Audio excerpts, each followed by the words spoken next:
warahmatullahi wabarakatuh. Saya Resti Mulia Putri dengan NIM 3424105. Di sini saya akan membacakan naskah pidato. Pertama sekali, marilah kita ucapkan puji dan syukur kita atas kehadiran Allah Subhanahu wa Ta'ala yang telah melimpahkan rahmat dan karunia-Nya kepada kita bersama. Salawat berserta salam tak bosan-bosannya kita ucapkan buat Habibullah, kekasih Allah, yakninya Nabi Yuna Muhammad Sallallahu Alaihi Wasallam. Yang terhormat dosen pengampu kita, yakninya Ibu Endang Wahyuningsih, dan teman-teman yang saya banggakan. Baiklah, izinkan saya untuk menyampaikan pidato saya yang berjudul Manajemen sebagai Kunci Kesuksesan.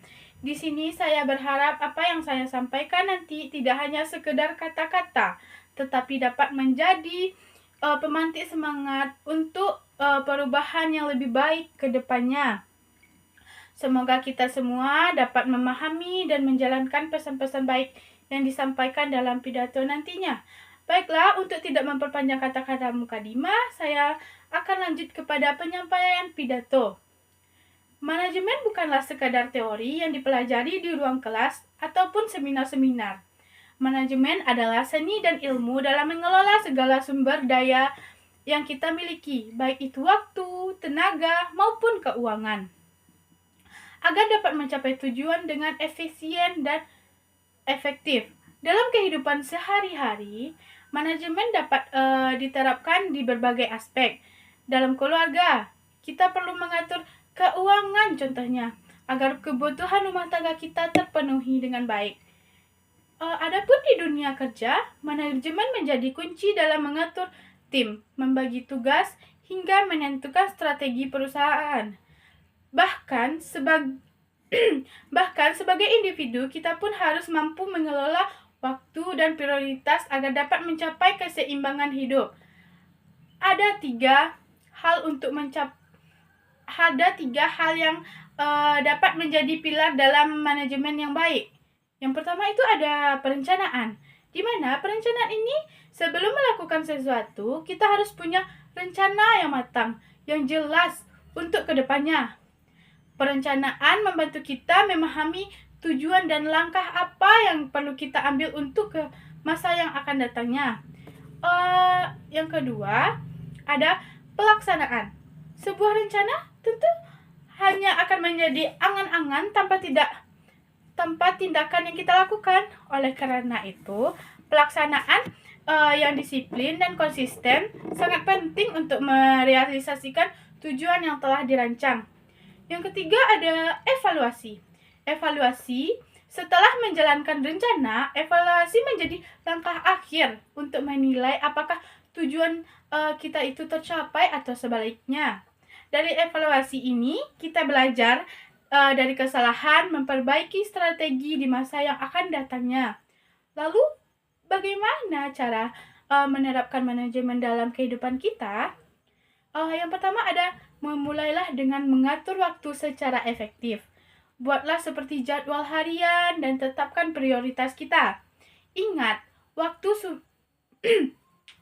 adalah sumber daya yang tidak bisa dikembalikan.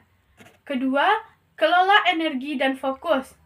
Jangan biarkan diri kita tergoda oleh hal-hal yang tidak penting dan menghambat produktivitas. Yang ketiga, ada buatlah rencana jangka panjang dan jangka pendek.